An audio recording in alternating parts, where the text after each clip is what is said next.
계신 분 다 같이 자 파이팅! 입니다. 네.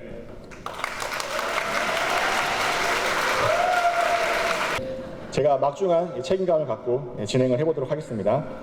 자, 여러분, 이 미래위원회 위원이시자 성균관대학교 AI 대학원장 이지영님입니다. 한국지능정보사회진흥원 수석 오정식님입니다. 그리고 김병민 정부부장도 함께 소개해드리겠습니다. 네.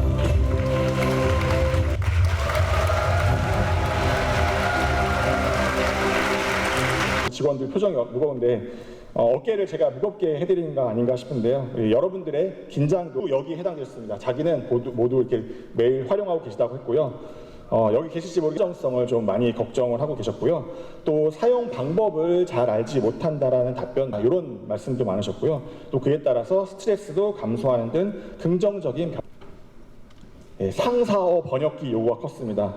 프로그램명은 연장자에게 경고 등을 요청하는 AI 상품을 개발하자 되어 있는 것이 않으신지요? 사실 서울시에는요 이미 숨은 고수들이 이용이라고 생각했습니다. 그리고 고민했습니다. 이런 작업들을 수백 개 파일 하나하나 일일이 열어서 복사해서 붙여넣는 식으로 하는 것을 가능하게 했습니다.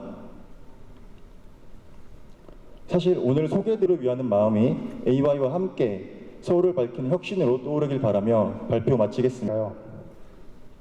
그거는 언론이 정책에 대한 반응을 가장 빠르게 할 수 있는 창구에 중요할 것입니다. 그런데 말입니다. 혹시 이런 고민 해보신 적 있으실까요? 하시면 과거 이슈까지 한눈에 볼 수가 있습니다. 신뢰성은 강화할 수 있습니다. 또한 향후에 민원 데이터나 우리 사업 데이터까지 연결을 한다면은 눌러주세요.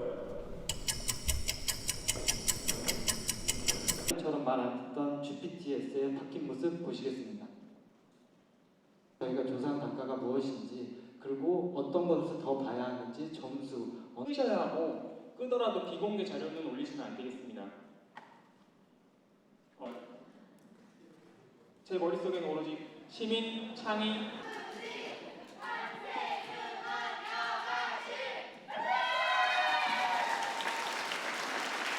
정책 홍보에 최적화되어 있습니다. 서울시에서는 지난해 11월 최초로 스레드를 쳤는데요. 우리 5번째 제안, 우리 직원 점수 평가가 공개되면 자연스럽게 보통 리드 타임을 어떻게 감소할 거냐 그 프로세스는 디지털 가시성을 얼마나 관계자들한테 다 주느냐 시험을 받고 말씀 주셔서 정말 감사드립니다. 말씀을 좀만 더 길어주세요.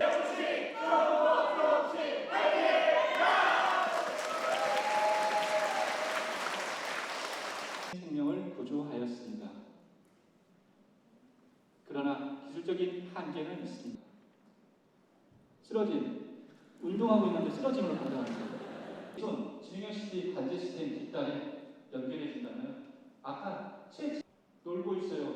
저렇게 판단해준다면 오탕 큰 예산을 지원해줬습니다. 그래서 추가적으로 저희 시범 예산을 중심으로 마산항에서 해양 쓰레기 수거 무인 청소 로봇을 개발하고 있습니다.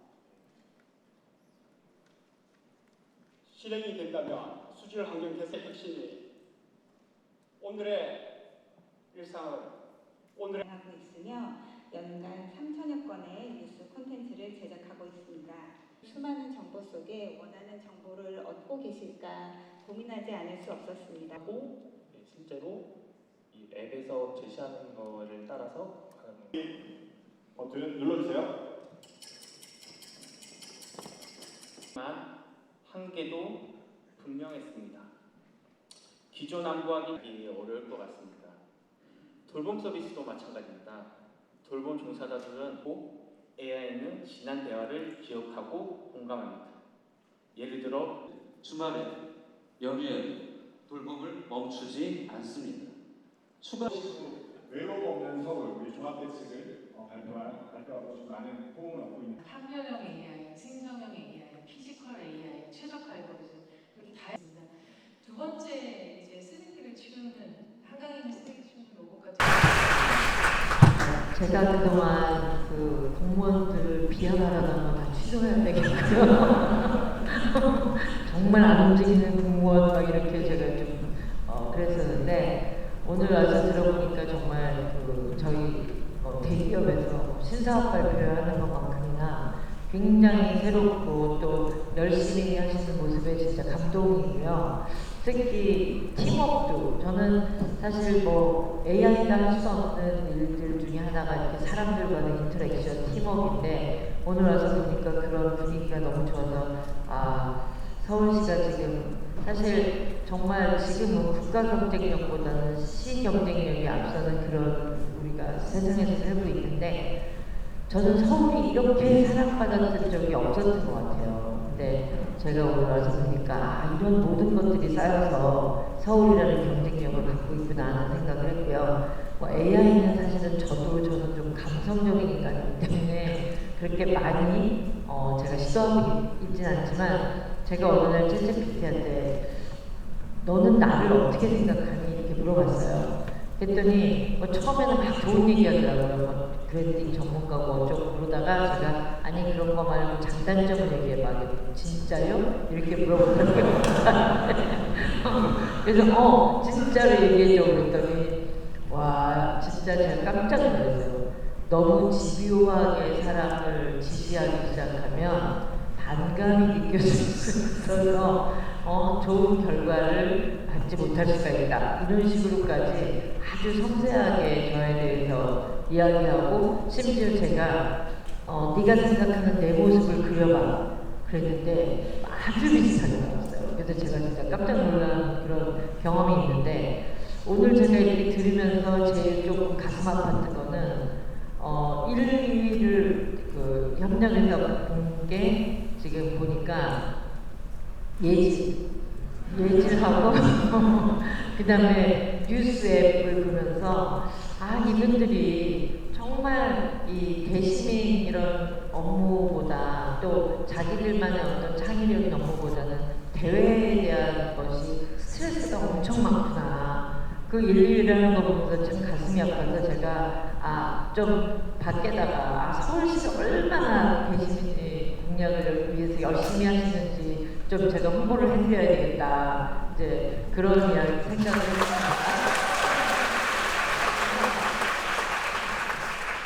오늘 초대해 주셔서 감사하고요. 정말 많은 저한테도 굉장히 챌린지한 그런 시간이었습니다. 여러분 너무너무 수고하셨습니다. 감사합니다. 이렇게 주어진 업무 속에서 스트레스 많이 받으면서 이 자리는 갑자기 3주 전에 AI 규제를 한번 발표하기에 감탄을 금치 못합니다. 정말 적극 도전해 주신 오늘 나와 이렇게 6층 식구들 몇몇이 특강을 들었습니다. AI와 관련해서. 그거 끝나고 저 나름대로 실습을 해본 거예요. 챗GPT를 활용해서 오늘 여러분께 드릴 메시지를 한번 만들어 보면 어떨까 하는 생각을 했는데 한번 보시죠. 일단 제가 주문했던 건 저겁니다. 일하는 방식의 혁신에 관해서 지시에만 의존할 것이 아니라 조직 구성원들 스스로 끊임없이 배우고 학습하는 조직을 만들고 싶다. 어떻게 해야 되느냐. 최신 논의를 좀 정리해달라 했더니 이렇게 정리를 해줬어요. 그냥 제목만 한번 쭉 보세요. 최근에 세계적인 기업들이 뭘 하고 있는지가 요 노란 표시는 제가 한 겁니다. 마이크로소프트가 코파일럿을 하죠. 에어비앤비, 넷플릭스 이런 기업들, 도요타나 구글은 이런 창의 행정을 하기 위해서 창의적인 경영을 하기 위해서 어떤 시도를 하는가를 한번 쭉 보실 수가 있을 거고요. 참고할 만한 글로벌 사례도 또 이렇게 나와 있죠. 마이크로소프트, AT&T, GE. 그러니까 우리처럼 공조직은 말할 것도 없고 기업들도 끊임없이 이런 고민을 하는데 계속해서 AI와 관련해서 이런 업데이트가 이루어지고 있다는 걸 보실 수가 있습니다.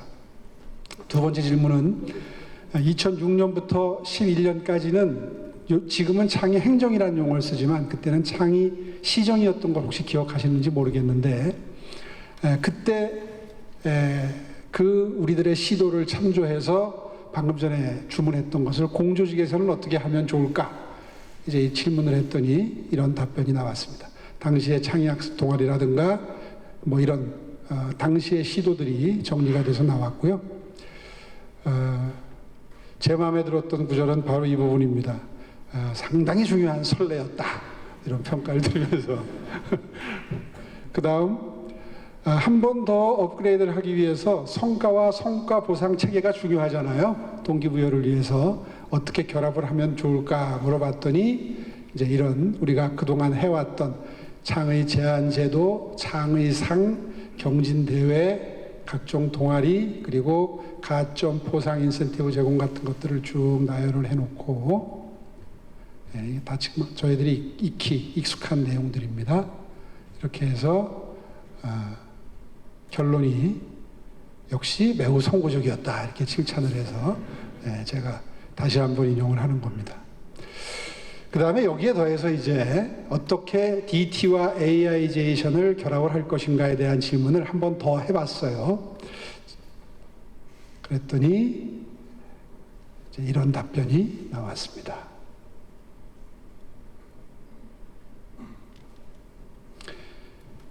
한 가지 일이 끝나면 회고 리포트를 의무화해서 AI가 업그레이드 할 수 있도록 기회를 제공해라, 뭐 그런 내용이네요. 공직자 마일리지 제도를 도입하라. 정책 창의력 지수를 시스템화해라. 이걸 승진 또는 예산 우선권 제공에 연계를 시켜라. 이런 좋은 아이디어도 주었습니다. 제가 요즘에 뇌에 좀 관심이 많습니다. 그러니까 이 창의 행정 시스템이 뇌가 작동하는 논리하고 유사한 점이 많아 보여서 재미삼아 비교를 좀 해달라고 그랬더니 기가 막히게 비교를 이렇게 AI가 해줬습니다. 한번 재미삼아 보세요.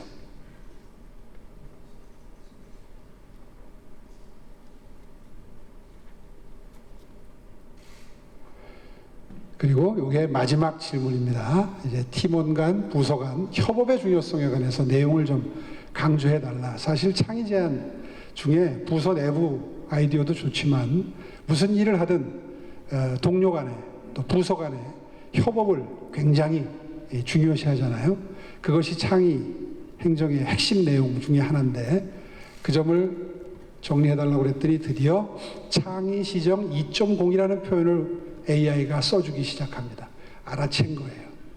아, 이 질문하고 있는 사람이 창의 시정 2.0을 만들려고 지금 뭔가를 획책하고 있구나.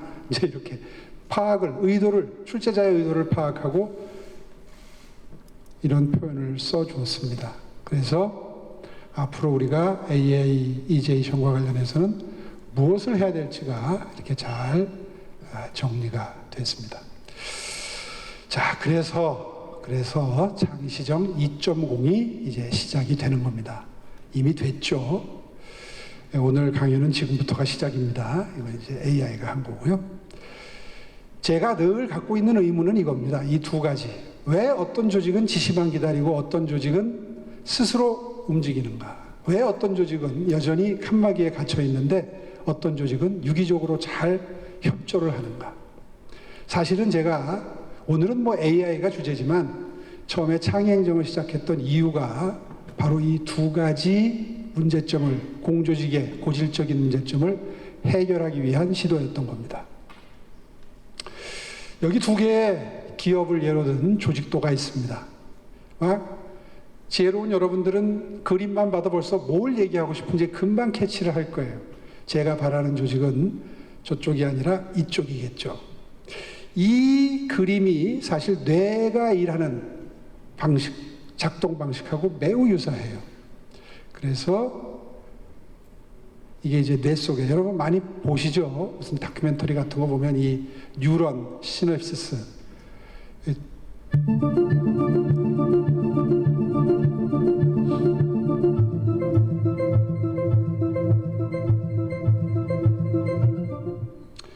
약 1000억 개의 뉴런이 상호작용을 하면서 각종 오감 기관을 통해서 캐치된, 수용된 여러 가지 정보들을 어떻게 상호작용하면서 그거를 신체 활동에 활용하는가, 의사결정에 활용하는가 하는 거를 방금 전에 동영상으로 보셨는데요.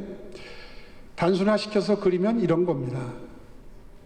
뉴런 하나하나, 공무원 하나하나가 들어온 정보를 처리함에 있어서 가장 중요한 것은 그 뉴런과 뉴런 사이에서 상호작용하는 그 시냅스라고 하는 이 작동 원리가 가장 중요한데, 이게 바로 한 조직을 이끌어가는 팀장, 과장, 국장, 뭐 이런 리더들의 역할이다.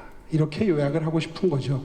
그래서 이렇게 정리를 해봤습니다. 이거 많이 보던 거죠. 뭐 도파민이나 엔돌핀이나 각종 신경 전달 물질이 적절히 잘 작동을 해야 뇌가 기능이 활성화되거나 억제가 되는데, 그 역할이 가장 중요하다. 그래서 이 시냅스가 약해지지 않도록 최대한 노력할 필요가 있다. 그 역할을 가장 열심히 해줘야 될 누군가들이 반드시 필요하다. 그게 일종의 조직의 리더십이다 하는 얘기를 하고 싶은 거고요. 뭐 이런 그림을 한번 보면은 금방 알게 될 겁니다. 어떻게 일을 해야 창의 행정이 활성화될 것이냐를 조직도로 한번 그려봤습니다.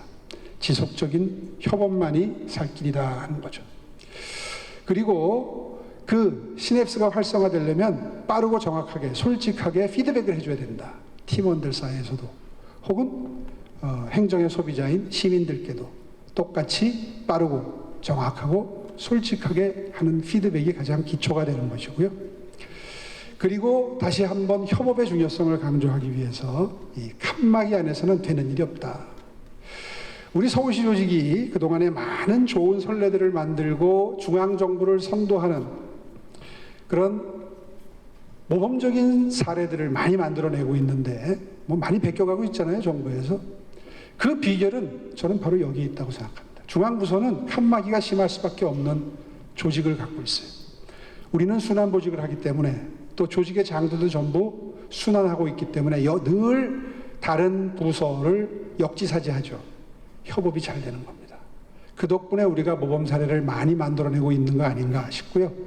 아까 뭐 외업서 잠깐 나왔었는데, 대표적으로 가장 모든 부서가 함께 협업을 해서 이런 얼마 전에 가디언지가 외신발로 외업서를 주목하는 기사를 써서 이게 오히려 국내 언론에 역소개되는 사례가 생겨났죠. 아마 앞으로 점점 더 이런 사례가 많아질 겁니다. 현대인은 모두 다 외롭거든요.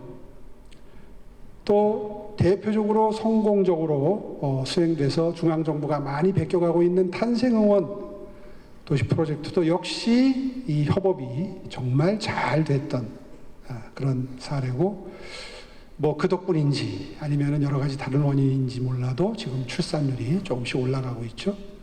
대표적인 협업 사례가 또 기후동행 카드입니다. 대표적인 성공 사례 중에 하나인 기후동행 카드 역시 많은 부서들이 협업을 잘해서 이렇게 성공적으로 진행이 되고 있습니다. 자, 다시 한번 강조하겠습니다. 창의적인 조직의 리더가 되려면 이런 역할에 충실해야 된다. 회로의 디자이너가 돼야 된다. 협업의 설계자가 돼야 된다.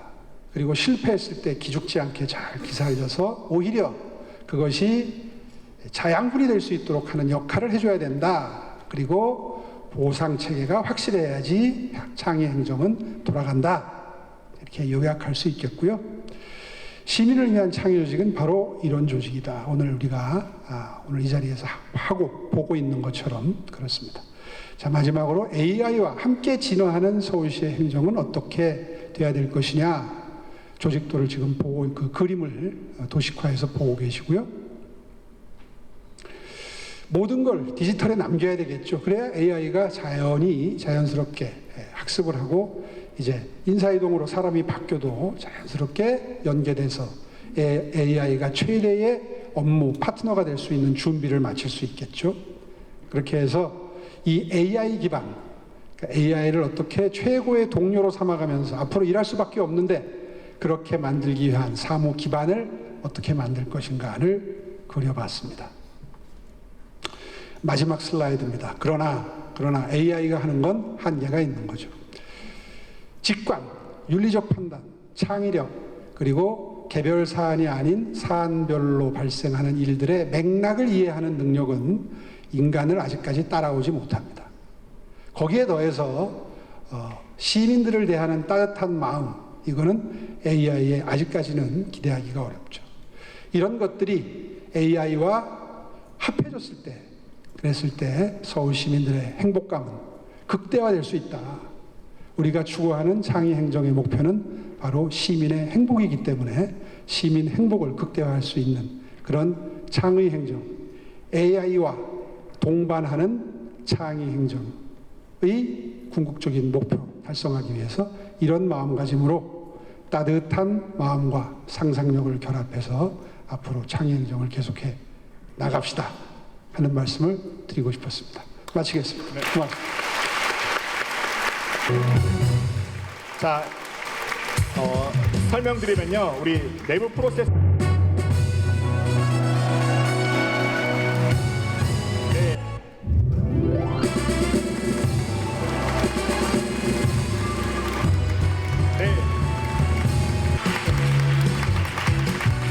네, 다시 한번 축하드립니다. 네, 다음으로 이제 최우수상 시상하도록 하겠습니다. 네, 최우수상. 네, 축하드립니다.